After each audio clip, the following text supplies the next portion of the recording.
1878 সালের কথা।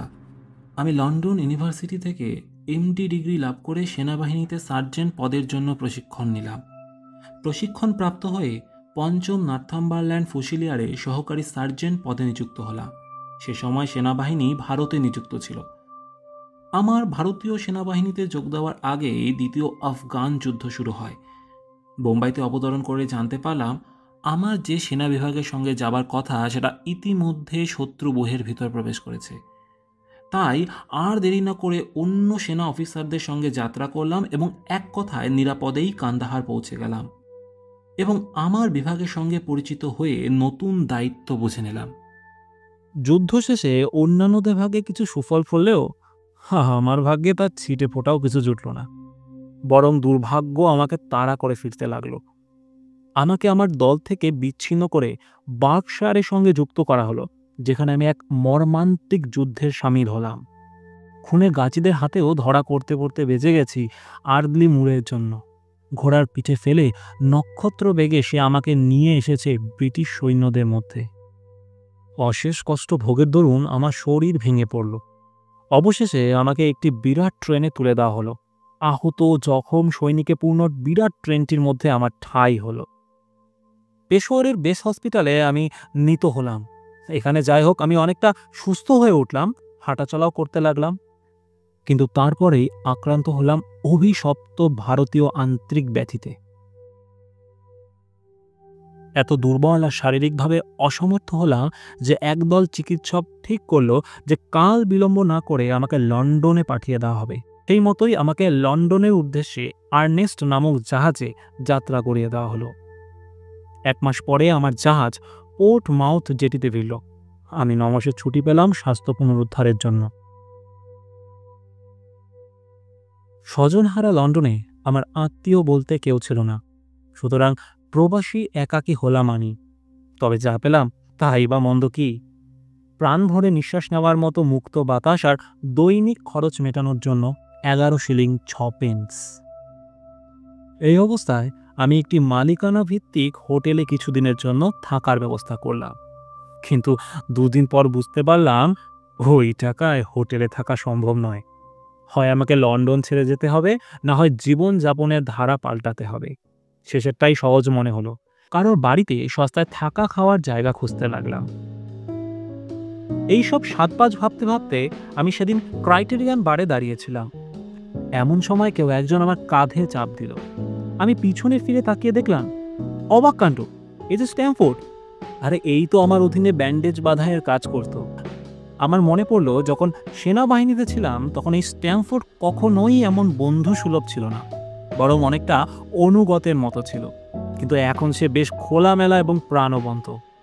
আমাকে এখানে দেখে যে ও খুব আনন্দিত হয়েছে সে বিষয়ে কোনো সন্দেহ নেই।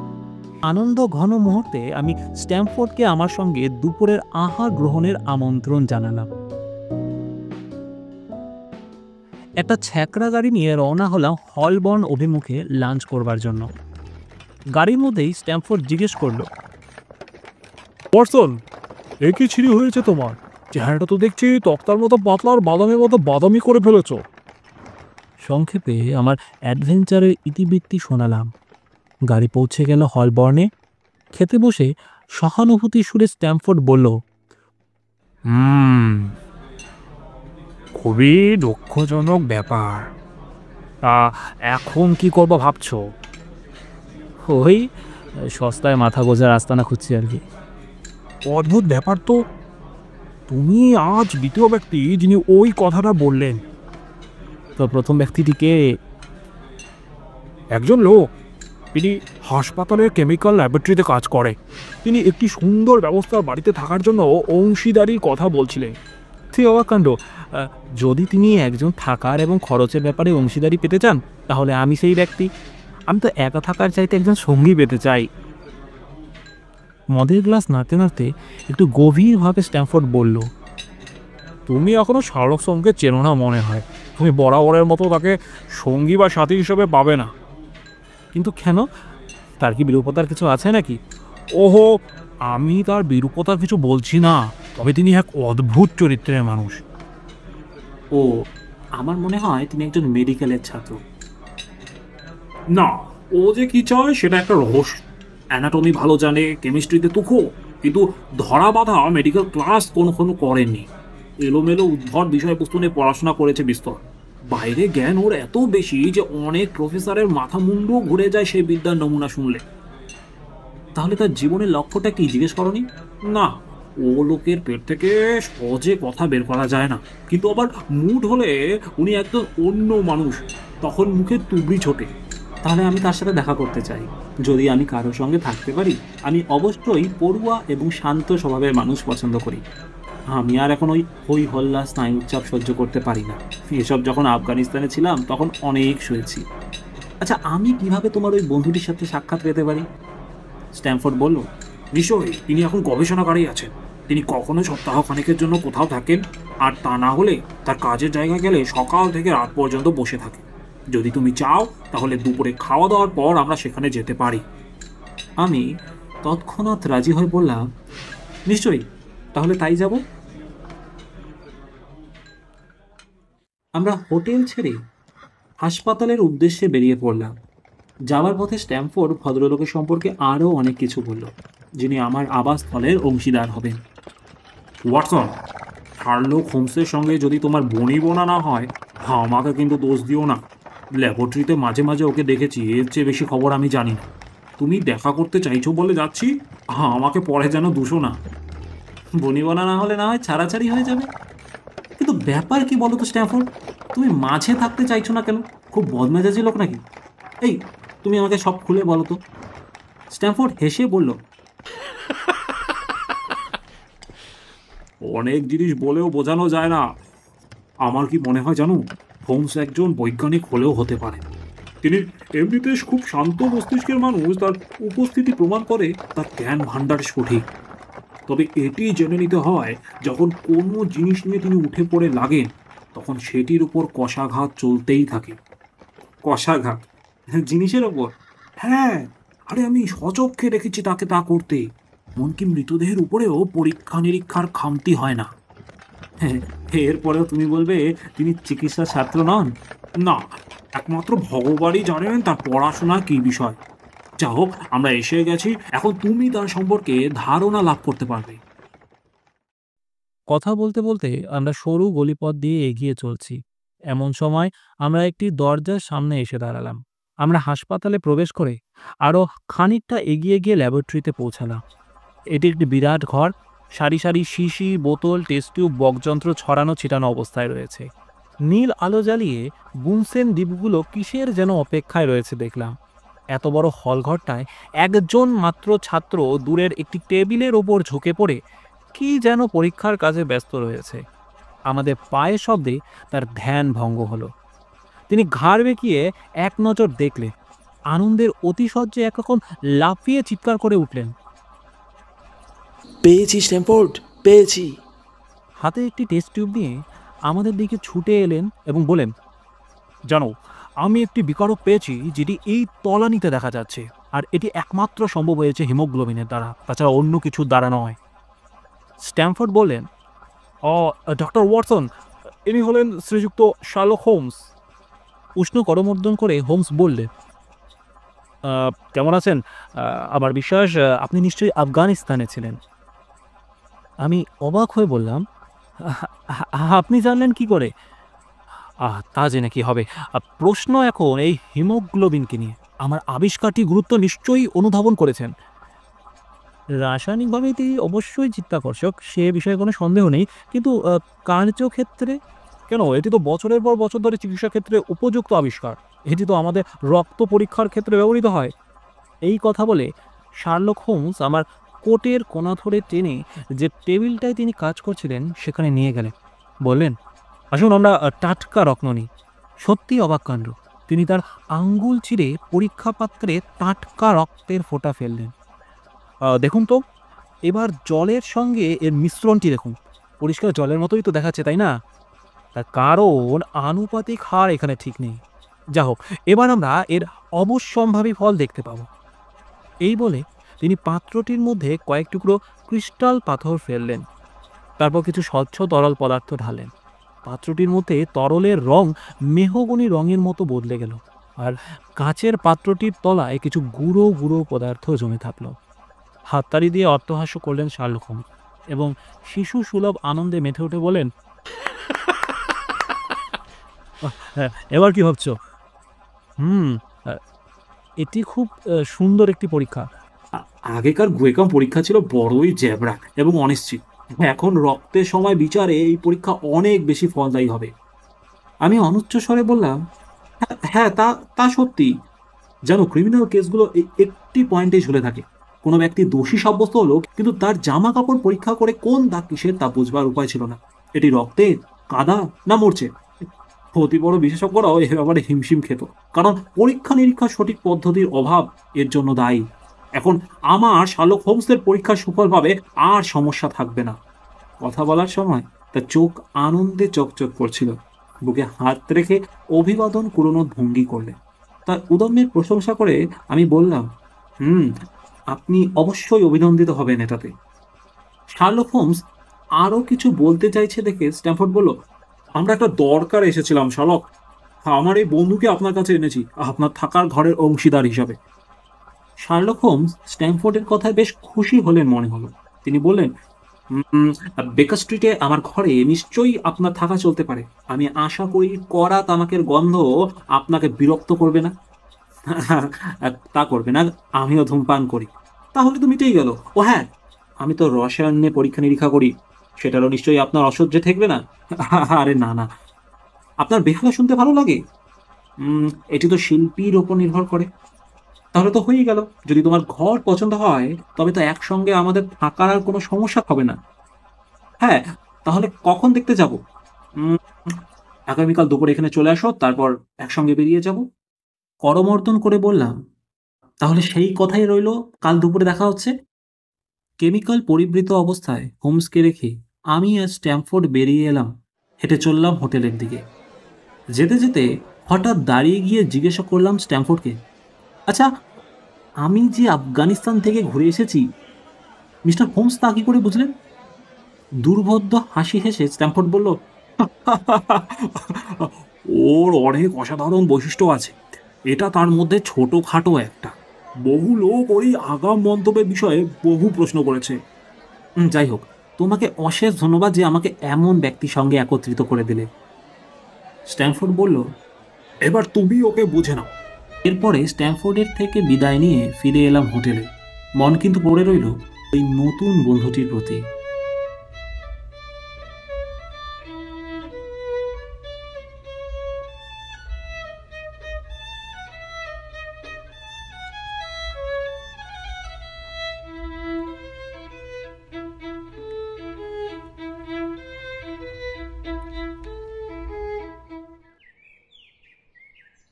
পূর্ব প্রস্তাব মতো আমরা 221 বি বেকার স্ট্রিটের বাড়িটা দেখলাম। দুটি বেশ মনোরম শোবার ঘর, আলো বাতাসযুক্ত বসার ঘর, দুটি বড়সড় গোছানো জানালাযুক্ত বাড়িটা সুন্দর। সুতরাং বাড়িটা নেওয়ারই সাব্যস্ত হলো। ওই সন্ধ্যায় আমরা বাড়ি চলে এলাম। হোটেল থেকে আমার সমস্ত জিনিসপত্র আনা হলো। পরদিন সকালে হোমস আর আমি হোমসের সমস্ত বাক্স প্যাটরা বাড়িতে এনে হাজির করলাম। দিন দুয়েক ধরে আমাদের ঘর গোছানোর পালা চলল। আমরা ক্রমে ওই বাড়িটিতে নিজেদের অভ্যস্ত করে তুললাম। হোমস ব্যক্তি হিসাবে চমৎকার, তার নিত্য অভ্যাসই যথাযথ রইল। রাত 10টার আগে তিনি ফেরেন না, আবার সকালে যখন প্রাতরাশ শেষ করে বেরোনো তোড়জোড় করেন তখন আমার ঘুম ভাঙে। মাঝে মাঝে রসায়ন গাড়িই তার দিন কেটে যায়, আবার কখনো কখনো বা মর্গেই দিন শেষ হয়। তাছাড়া শহরের প্রায় অর্ধেকটাই হেঁটে কভার করে দেন কখনো কখনো। কোনো কিছুতেই ক্লান্তি নেই যেন। আবার এও দেখি পরপর কয়েকটা দিন প্রায়শই সোফায় এলিয়ে কাটিয়ে দেন, খুব সামান্যই কথাবার্তা বলে। আবার বিরাট শূন্যতা বিরাজ করে তার চাহনিতে, সেটিও আমার দৃষ্টিগোচর হয়েছে। তাতে আমার সন্দেহ হয়েছে বোধহয় উনি কোনো বাঁচে নেশায় আসক্ত, যার প্রতিরোধের কোনো সম্ভাবনা নেই। প্রায় 1 সপ্তাহ অতিবাহিত হলো আমরা 221 বি বেকার স্ট্রিটের বাড়িটাতে আছি। ওর প্রতি আমার আগ্রহ কৌতূহল ক্রমেই বাড়ছে। প্রায় 6 ফুটের মতো লম্বা শার্লক অনেকটা সামনে ঝুঁকে চলেন। তার উজ্জ্বল চোখ, দৃষ্টি তীক্ষ্ণ, নাক ছুচলো, তার চিবুকও বেশ সরু। এসবের মধ্য দিয়ে ওর আত্মপ্রত্যয়ের ভাব স্পষ্ট হয়। তার হাত রাসায়নিক পদার্থে জারিত। পাঠক আমাকে নিশ্চয়ই পরশ্রী কাতরতার দোষে দুষ্ট করবেন না। আমি সত্যিই হোমসের আচার আচরণ, তার দৈহিক গঠনশৈলীতে মুগ্ধ। আমার দেহ, মন, স্বাস্থ্য এখন ততটা কর্মঠ নয়। আমার কোনো বন্ধু-বান্ধব নেই যে আমার সঙ্গে সাক্ষাৎ করতে আসবে। সুতরাং একঘেয়ে গৃহবন্দী জীবনে কিছু তো একটা চাই যা নিয়ে সময় কাটানো যেতে পারে। তাই আমার গৃহবাসী বন্ধুটাকে নিয়ে পড়ে থাকি। জানতে চাই তার জীবন বেদটাকে। তিনি মেডিকেলের ছাত্র নন, তিনি বিজ্ঞানী, এক কথায় বলা সঠিক হবে না। এমন কোনো কিছু তার অধ্যবসায়ের মধ্যে পড়ে না যাতে তাকে শিক্ষিতদের দলভুক্ত করা যায়। অথচ তার কাজকর্ম, বিভিন্ন বিষয়ে জ্ঞান ছিল অসাধারণ। তার পর্যবেক্ষণের ক্ষমতা আমাকে চমৎকৃত করে। কোনো মানুষই তার সমস্যায় তাকে ব্যতিব্যস্ত করতে পারে না। তিনি যতটাই জ্ঞানী ততটাই আবাহক। সাহিত্য, দর্শন এবং রাজনীতি সম্পর্কে তিনি যে বিশেষ কিছু জানেন তা মনে হয় না। টমাস কার্লাই কে তাও তাকে বলে দিতে হয়। তাহলে বুঝুন ব্যাপারটা কেমন গোলমেল। আমার আরও অবাক লাগে যখন তাকে দেখি যে তিনি কোপারনিকাসের থিওরি বা সোলার সিস্টেম সম্পর্কে সম্পূর্ণ অজ্ঞ।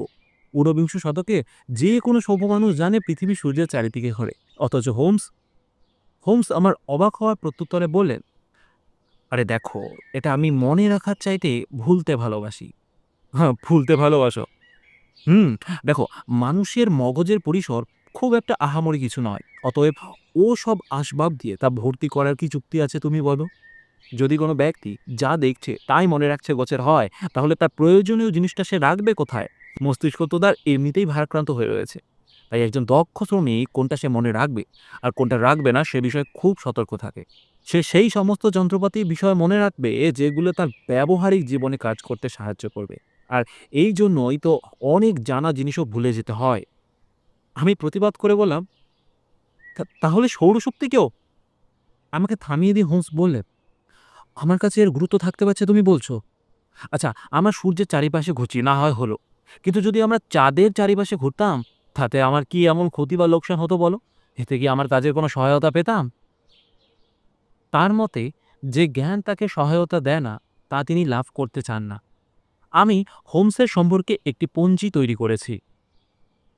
সাহিত্য জ্ঞান শূন্য, দর্শনের জ্ঞান শূন্য, জ্যোতিষশাস্ত্রের জ্ঞান শূন্য, রাজনীতির জ্ঞান সামান্য, উদ্ভিদ বিজ্ঞানের জ্ঞান ভালোই, বেলেডোনার জ্ঞান উল্লেখযোগ্য, বায়ান করার জ্ঞান না থাকলেও আফিমের এবং বিষ সম্পর্কিত জ্ঞান যথেষ্ট, ভূমিজ্ঞান ক্রিয়াত্মক তবে সীমিত, মাটির প্রকারভেদ মুহূর্ত করতে সক্ষম, রসায়ন বিজ্ঞানের জ্ঞান যথেষ্ট, সব ব্যবচ্ছেদবিদ্যা সঠিক তবে নিয়ম বহির্ভূত, চাঞ্চল্যকর সাহিত্যের জ্ঞান যথেষ্ট। এছাড়াও তিনি ভালো বেহালাবাদক, মল্লযোদ্ধা, তলোয়ারবিদ এবং ব্রিটিশ আইনে বিশারদ। যখন আমি তালিকা দীর্ঘায়িত করছি, হঠাৎ কি যেন অজানা হতাশায় আমি সেটাকে আগুনের কুণ্ডে ছুড়ে দিলাম।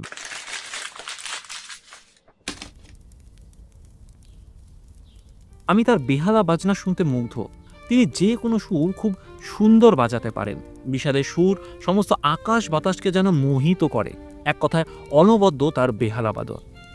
হপ্তান্তে বা তারও বেশি দিন কোনো সাক্ষাৎকারীর দেখা মেলেনি আমাদের বাড়িতে। স্বাভাবিকভাবে আমি ভেবেছিলাম আমার যেমন কোনো বন্ধু নেই, আমার সঙ্গীটিরও বুঝি বা কোনো বন্ধু বান্ধব নেই। কিন্তু আমার চিন্তা যে অমূলক তা বুঝতে আমার দেরি হলো না।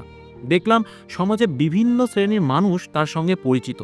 লেস্ট্রেড নামে এক ইঁদুর মুখ লোক এক সপ্তাহে প্রায় ৩-৪ বার তার সঙ্গে দেখা করতে এলে, প্রায় আধ ঘন্টা কাটিয়ে বিদে হলে। যেদিন ওই তরুণী এসেছিলেন সেদিন সন্ধ্যায় পাকা চুলওয়ালা এক ভদ্রলোকও এলেন। তিনি খুব উত্তেজিত ছিলেন। তার পেছনে পেছনে একজন বয়স্কা ভদ্রমহিলাকেও আসতে দেখেছিলাম। যখন কেউ আসতো তখন আমি ড্রয়িং রুম ছেড়ে নিজের ঘরে ঢুকে পড়তাম। এর জন্য অবশ্য হোমস ক্ষমাও চাইতেন। তিনি বলতেন, ওয়াটসন, কিছু মনে করো না, বৈঠকখানাটা আমি আমার কাজের জন্য ব্যবহার করছি, আর যারা আসছে তারা আমার মক্কেল। ৪ঠা মার্চ তারিখটি আজও আমার স্মরণে আছে। অন্য দিনের চাইতে সেদিন আমি বেশ সকালে ঘুম থেকে উঠেছিলাম। দেখলাম হোমস তখনও তার প্রাতরাশ খাওয়া শেষ করেনি। বাড়িয়ালি ভদ্রমহিলা জানে আমি অনেক দেরিতে উঠি, তাই আমার জন্য না প্রাতরাশের ব্যবস্থা করেছেন না কফি প্রস্তুত করেছেন। আমি ঘন্টা বাজিয়ে তাই জানিয়ে দিলাম আমি তৈরি। খবরের কাগজ খুলে সময় কাটাতে লাগলাম। আমার সঙ্গী ততক্ষণে টোস্ট চিবোতে শুরু করেছে। একটি আর্টিকেলের তলায় পেন্সিলের দাগ কাটা দেখে আমার চোখ সেটাকে গিনতে লাগলো। খবরের শিরোনাম ছিল দি বুক অফ লাইফ, যেটাতে বলা হয়েছে কোন পদ্ধতি অবলম্বন করে একটি ব্যক্তি পরীক্ষায় সফল হতে পারে। একজন ব্যক্তি তার বিশ্লেষণী শক্তি এবং পর্যবেক্ষণের দ্বারাই অসাধারণ হয়ে উঠতে পারে। আমি কাগজখানি টেবিলের উপর রেখে দিলাম এবং বললাম, তোর কি বোকার মতো কথাবার্তা! আমি জীবনে এমন কোনো বোকার মতো কথাবার্তা পড়িনি।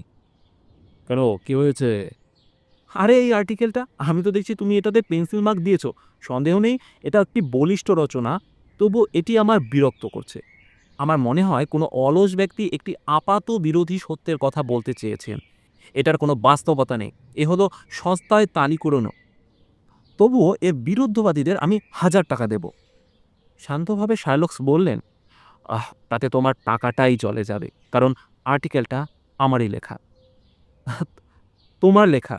হ্যাঁ, আমি যা ব্যক্ত করেছি তা সম্পূর্ণ কাল্পনিক, তবে এটা প্রকৃতই বাস্তব। আমি এর ওপর আমার রুটি মাখনের মতো নির্ভর করি। কিন্তু কিন্তু কিভাবে? জানোই তো আমার একটা কাজ আছে, আর আমার মনে হয় সেক্ষেত্রে আমি একা একমাত্র। আমি একজন গোয়েন্দা, যদিও তুমি সেটা জানো। লন্ডন শহরে বহু সরকারি গোয়েন্দা আছে, তাছাড়া প্রাইভেট ডিটেকটিভও আছে। তবুও যখনই তারা ধন্দে পড়ে তখনই তারা আমার কাছে ছুটে আসে। আমি তাদের সাহায্য করি, তারা আমার সামনে সমস্ত সাক্ষ্য প্রমাণ হাজির করে। আমি তাদের আমার পদ্ধতিতে সাহায্য করি। সমস্ত অপকর্মের পেছনে পারিবারিক সম্পর্ক থাকে। তুমি যদি হাজারো কেস দেখো তবে এর সত্যতা অনুধাবন করতে পারবে। লেস্ট্রেড একজন খ্যাতিনামা ডিটেকটিভ। ইদানিং তিনি একটি জালিয়াতি কেস নিয়ে হাবুডুবু খাচ্ছেন, আর সেজন্যই তিনি এখানে এসেছিলেন। আর ওই অন্য লোকগুলি, ওরা কেন এসেছিল? ওরা ওরা হলো অনুসন্ধানকারী দল। তাদের কেউ কোনো না কোনো সমস্যা ভুগছে, আর তার নিরসন করতে এখানে তারা এসেছে। আমি তাদের গল্প করতে শুনেছি, তারা আমার মতামত জেনেছেন, আর আমার টাকা আমার পকেটে এসেছে। ও, তাহলে তুমি তোমার ঘরে বসেই সমস্যার জট খুলে দিচ্ছ, আর অন্যেরা চেষ্টা করেও পারছে না, যারা সব কিছু প্রমাণ হাতে পেয়েছে। ঠিক তাই, আমার একটি বিশেষ জ্ঞান আছে। জটিল অনেক কেস আছে যা আমি এখানে বসেই অনুধাবন করতে পারি। তুমি জানো, আমার বিশেষ কিছু জ্ঞান আছে যা আমি ওই কেসে প্রয়োগ করি। ওই আর্টিকেলেই লেখা আছে, যা তোমায় খুশি করতে পারেনি, কিন্তু কার্যক্ষেত্রে ওগুলোই আমার সাহায্য দেয়। পর্যবেক্ষণ আমার দ্বিতীয় পদ্ধতি। আমার প্রথম সাক্ষাৎকারের সময় আমি তোমায় বলেছিলাম তুমি আফগানিস্তান থেকে এসেছো, এবং তুমি অবাক হয়েছিলে। হ্যাঁ, তুমি নিঃসন্দেহে তাই বলেছিলে, এবং আমি অবাকও হয়েছিলাম। এতে সন্দেহের কোনো দরকার নেই। আমি জানতাম তুমি আফগানিস্তান থেকে আসছো।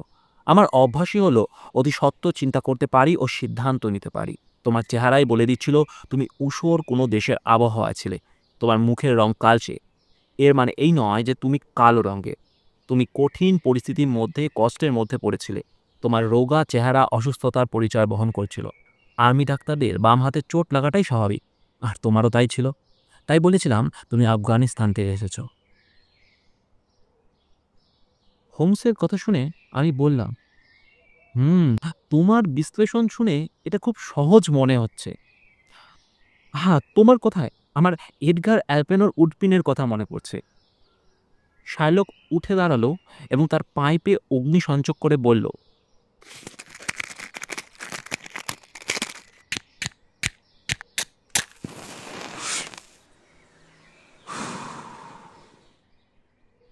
তুমি আমাকে উডপিনের সঙ্গে তুলনা করছো, কিন্তু উডপিন ছিল ও খুব নির্গুণ একটি লোক। সে ছল করে তার বন্ধুকে নাস্তানাবুদ করত। তুমি গবরিয়াসের লেখা পড়েছ? লিকক কি তোমার গোয়েন্দাগিরিতে সাহায্য নেন? লিকক লিকক এর একটি মাত্র বিশেষ গুণ হলো কয়েদিকে শনাক্ত করতে পারে, যা আমি 24 ঘন্টায় করি। 24 ঘন্টায়। আর একটি বিশেষত্ব হলো আমি 24 ঘন্টায় করি। এটা একটা গোয়েন্দাদের জন্য টেক্সট বুক হওয়া দরকার ছিল, যার মূল উদ্দেশ্য হবে গোয়েন্দাদের কোন বিষয় এড়িয়ে যাওয়া উচিত। আমি জানলার দিকে এগিয়ে চললাম। আজকাল আর তেমন অপরাধে সংঘটিত হয় না, তাই অপরাধীদের সংখ্যাও যথেষ্ট কমে গেছে। ভাবি, এই বৃত্তিতে মাথা খাটিয়ে কী লাভ? আমি এটা জানি যে এই বৃত্তিতে আমার নাম বিখ্যাত হয়েছে। আমি এই বৃত্তিতে যা উপার্জন করি তা অন্য যে কোনো ব্যক্তি যে কোনো কাজ থেকে পেতে পারে। তাই বলি, গোয়েন্দাগিরিতে কী লাভ? এমন কোনো অপরাধ ঘটে না যা চিহ্নিত করার দরকার পড়ে, আর যাও বা ঘটে তা স্কটল্যান্ড ইয়ার্ডে গোয়েন্দাদের জন্য যথেষ্ট। আমার বিরক্ত বোধ হচ্ছিল, সুতরাং বিষয় পরিবর্তন করা দরকার বুঝলাম। আমি বললাম, আচ্ছা, আমি ভাবছি রাস্তার ওপাশ দিয়ে যে লোকটি যাচ্ছে সে কি পেতে চাইছে? সাদামাটা পোশাকের একটি ধীর গতির ব্যক্তিকে উদ্দেশ্য করে আমি কথাটা বললাম। ওর হাতে একটি বড় নীল খাম রয়েছে। সে নিশ্চয়ই কোনো সংবাদ বয়ে নিয়ে যাচ্ছে। আমার কথা শুনে শার্লক বলল, ও, তুমি নিশ্চয়ই অবসরপ্রাপ্ত জাহাজের সার্জেন্টের কথা বলছো। মনে মনে ভাবলাম, লোকটি কি, উনি নিশ্চয়ই বুঝেছেন ওর কথা সত্যতা যাচাই করতে আমি যাব না। তা যাই হোক, একটি মন্তব্য করে বসেছেন আর কি। আমার ভাবনা আমার মন থেকে তখন গেছে কি যায়নি, যে ভদ্রলোকের কথা হচ্ছিল তিনি আমাদের বাসার নাম্বার মিলিয়ে দেখলেন। তিনি আমাদের বাসার নাম্বার দেখে ছুটে ভেতরে ঢুকলেন। তারপর দ্রুত ধাপ বেয়ে ওপরে ওঠার শব্দ শোনা গেল।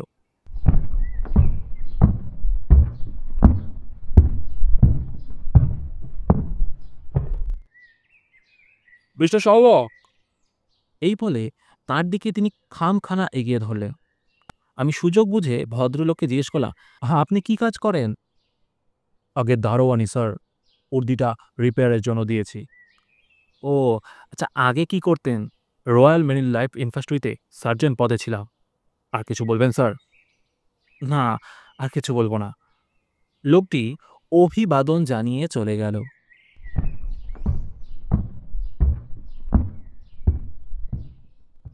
আমার বন্ধুর বিশ্লেষণী ক্ষমতাকে আমি শ্রদ্ধা করি, তবু আমার মন সন্নিগ্ধ। আমার যেন কেমন মনে হয় সব জিনিসই পূর্ব নির্ধারিত, আর এটাই আমার কাছে অদ্ভুত ঠেকে। আমি তার দিকে তাকিয়ে দেখলাম তার নোটটি পড়া শেষ হয়ে গেছে। তিনি শূন্য দৃষ্টিতে তাকিয়ে আছেন। আমি বললাম, তো এবার কি সিদ্ধান্ত নেওয়া হলো? সিদ্ধান্ত? সেটা আবার কি? কেন, ওই জাহাজি সার্জেন্ট? কিছুটা অভদ্রতা সুরে হোমস বলল, আমার অত সময় নেই ওয়াটসন। তারপর তিনি বললেন, আমার অভদ্রতার জন্য ক্ষমা চাইছি। তুমি আমার চিন্তার খেই হারিয়ে দিয়েছ। যাক, তুমি কিন্তু ওই লোকটিকে সার্জেন্ট বলে ভাবতে পারোনি, তাই না? না, একদমই না। এটি জানতে অবশ্য কোনো ব্যাখ্যার প্রয়োজন হয় না। এখন প্রশ্ন হলো, তাহলে আমি কি করে বুঝলাম, তাই না? যদি তোমাকে জিজ্ঞেস করা হয় 2 আর 2 এ কত হয়, তাহলে কিছুটা অসুবিধায় পড়বে, যদিও সত্যটা তোমার জানা। যেমন লোকটি যখন রাস্তায় ছিল, আমি তখন ওর হাতে নোঙ্গর আঁকা দেখেছিলাম। এটি সাগরের বিশেষ চিহ্ন। তার একটি সেনাতলি ছিল, আর এ থেকেই আমি বিষয়টি অনুধাবন করতে পারি। তার চালচলন দেখে আমি বুঝতে পারি এটি মাঝবয়সী অবসরপ্রাপ্ত জাহাজি সার্জেন্ট। আশ্চর্য শার্লক, আশ্চর্য। আর যা হোক, আমি কিছুক্ষণ আগে বলেছিলাম এখন আর তেমন অপরাধী নেই। তুমি হয়তো ভেবেছিলে বাজে কথা, বলে এটি দেখো। এই বলে হোমস দারোয়ানির বয়ে আনা চিঠিখানা আমার দিকে এগিয়ে দিলেন। আমি মন্তব্যটির উপর চোখ রেখে বললাম, এটি সত্যি ভয়ঙ্কর। এ আর এমন কি, আর 10টা সাধারণ ঘটনার মতো একটি ঘটনা। যদি তুমি কিছু মনে না করো, তাহলে চিঠিটা একটু পড়ে শোনাবে?